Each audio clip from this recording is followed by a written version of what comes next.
every other offensive position. Okay? Hooper is on this list because the offense is going to be good. How do I know that, you say? I get it.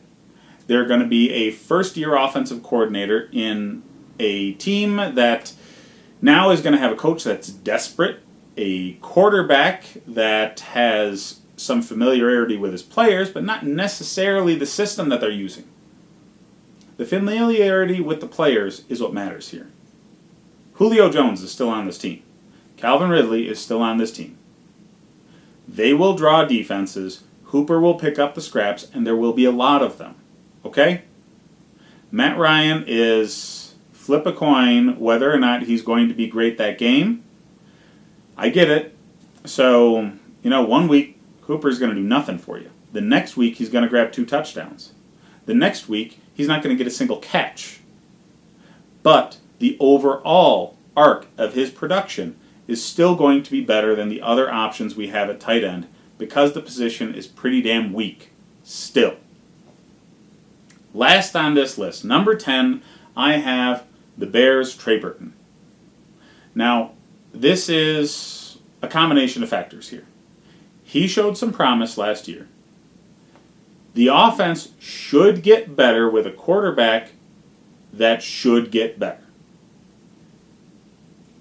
That's it. Okay? Again, very weak position, tight end. I do not recommend waiting to get to this point.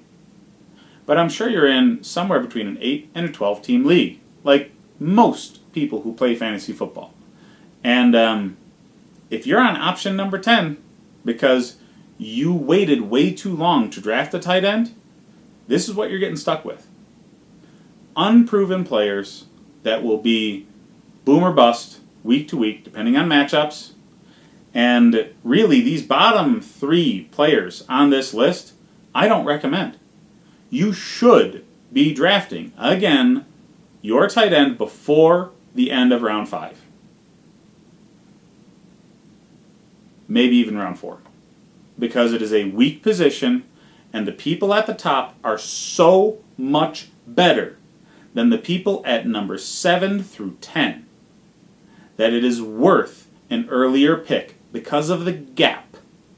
This is what matters in fantasy football. This is why players like me and other people in your leagues dominate regularly. Okay?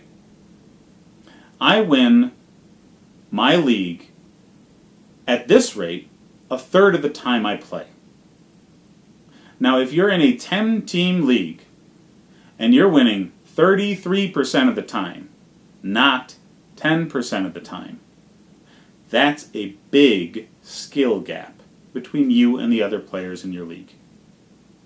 Now, I'm not perfect, but I'm a lot better than a lot of other people. And trust me on this, tight end is an extremely important position. Draft them early. That's all I have for this video. Okay, there will be more fantasy football top 10 list videos, probably more than top 10 when we get into the deeper positions. Keeping your eyes peeled for that. I'll be premiering them throughout this week. And yeah, get ready for fantasy football season. It's going to be another great year to watch these guys beat the living heck out of each other on the field. I'm predicting a very exciting season. So, like and subscribe if you want my fantasy football content coming at you through the season to set your lineups, because it's about to go off, guys. That's it for me. Again, smash that subscribe button, and we'll see you next video.